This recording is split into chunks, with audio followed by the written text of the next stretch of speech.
Salut à tous et à toutes. Donc ça y est, j'ai reçu enfin mon colis numéro 3 de Construisez la Mustang Eleanor du film 60 secondes chrono des éditions Hugo Moss. Donc avec ce colis, on commence par ça. Il y avait un petit cadeau. Donc la plaque d'immatriculation. La taille est sympa. Je pense que c'est une taille à peu près d'origine, je pense. Par contre, comme vous voyez, elle est très flexible. Elle est relativement bien faite, bien frappée et bien peinte. Mais par contre, voilà, c'est de la tôle, ça doit faire allez, 3-4 dixièmes d'épaisseur maximum. Donc du coup, elle se plie super facilement. Et moi, je l'ai reçue de toute façon, elle était déjà, on va dire, un petit peu vrillée. Donc un joli petit objet de déco, mais voilà, sans plus. Par rapport à ça, je vous dirai pas mieux sur ce cadeau, un petit cadeau, mais voilà. Bon, alors, dans ce colis, il y avait les numéros 7, 8, 9 et 10. Donc, malheureusement, j'ai eu un souci supplémentaire. Ils ne m'ont pas envoyé le bon fascicule de montage. Donc, comme vous voyez, en fait, le fascicule de montage que j'ai eu, c'est le fascicule numéro 2. Donc, le fascicule numéro 2 étant destiné aux pièces des numéros 3 à 6. Mais c'est pas grave. Il faut savoir que les trois premiers numéros, donc le 7, 8 et le 9, sont destinés au montage de la roue. Donc comme vous savez, j'avais fait une erreur dans le sens de montage du pneumatique de la roue avant gauche, qui du coup était devenue la roue avant droite. Donc on va en profiter pour faire le montage,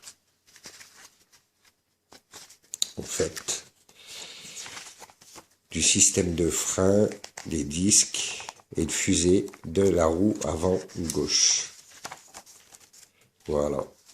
Donc on va revenir en fait sur cette étape-là. Allez. Donc voilà. Dans les numéros 7 et 8, j'ai remonté la roue. Et cette fois, je l'ai remonté dans le bon sens. Le pneumatique, donc comme je vous le disais, pour la roue avant gauche, les flèches devaient aller vers l'avant.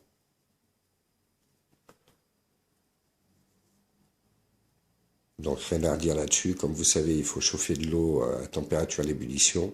Laisser tremper le pneumatique 2 minutes à peu près dans cette eau. Ensuite le sortir et l'emboîter dans la jante montée précédemment.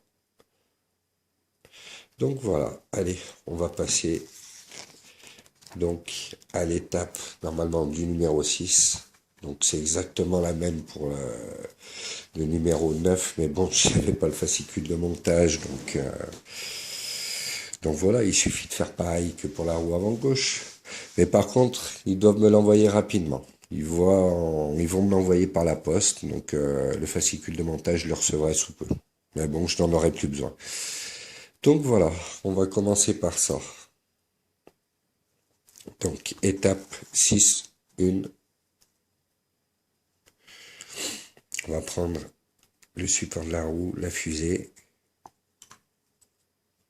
le déflecteur pour les disques, et on va le mettre donc comme ça. On vient l'emboîter dedans.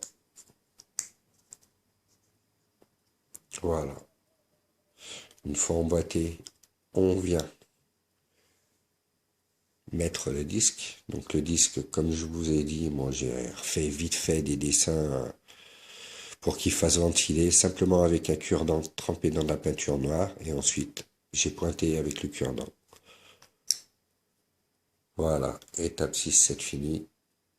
6-2, excusez-moi, fini. Étape 6-3, donc on passe sur le montage de l'étrier de frein. Étrier de frein qui, comme je vous l'ai dit, une fois de plus, je l'ai repeint. Alors je vais vous montrer quelque chose, j'espère que ça se verra.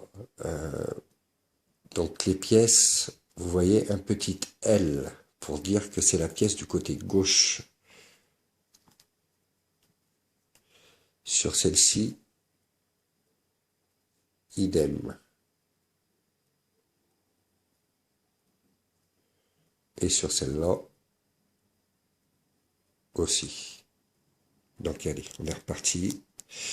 Alors, je remets la pièce en place, voilà. Et on en revient au 6-3, où on va emboîter l'étrier de frein. Donc il suffit de faire venir passer le disque. Voilà. Et il s'emboîte juste comme ça. Et ensuite, on va passer à l'étape 6-4. Donc on va présenter la roue et l'emboîter dedans. Donc comme vous voyez, en fait, il y a une petite rainure ici qui permet de guider. Et sur la roue, ici, un petit ergot, je ne sais pas comment on peut appeler ça. Et on vient l'emboîter dedans. Allez, hop. Une fois emboîté, on va passer à 6-5. Donc le serrage. Donc avec une vis DS04. Donc les vis D, comme je vous ai dit, sont des vis pour visser dans le métal. Donc d'ailleurs pour en venir à ça, le numéro 10 est la portière avant gauche. Donc début de portière avant gauche.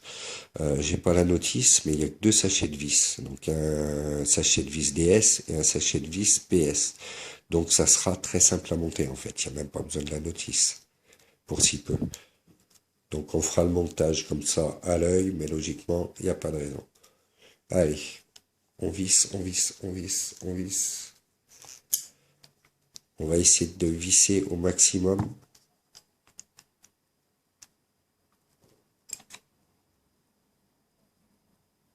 Pour éviter le jeu et que la roue tourne quand même. Allez, là on est pas mal. Donc voilà, étape 6-5 finie. Étape 6-6. Donc simplement mettre l'enjoliveur de roue, le petit cache, donc qui est aimanté, qui normalement devrait être aimanté du coup grâce à la vis. Ça tient. Et voilà, donc pour moi, le montage du 6 est fait. J'ai fait le même donc pour l'étape 7, 8, 9.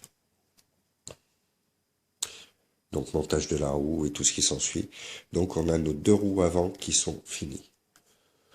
Donc je sais pas si ça se verra bien, hein. Par contre, l'étrier que j'ai repeint,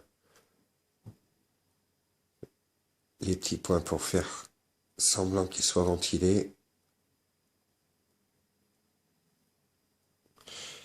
Donc voilà. Bah écoutez, j'espère que ce numéro vous a plu. Donc je vous dis à bientôt pour le prochain. Donc le prochain, ce sera comme je vous ai dit le numéro 10. Donc le numéro 10, on montera la porte. Je vais vous montrer. Voilà. Donc c'est le panneau de la porte gauche. Donc comme je vous ai dit, 2 petits sachets de vis PS et DS. Donc pas de souci, un métal, un plastique. Il y aura juste à repérer les pièces plastiques et les pièces métal pour voir quelle vis utiliser pour le serrage. Donc même sans la notice, on peut y arriver. Voilà, voilà. Eh bien écoutez, sur ce, je vous souhaite une bonne journée et puis je vous dis à bientôt pour la prochaine vidéo. Allez, salut!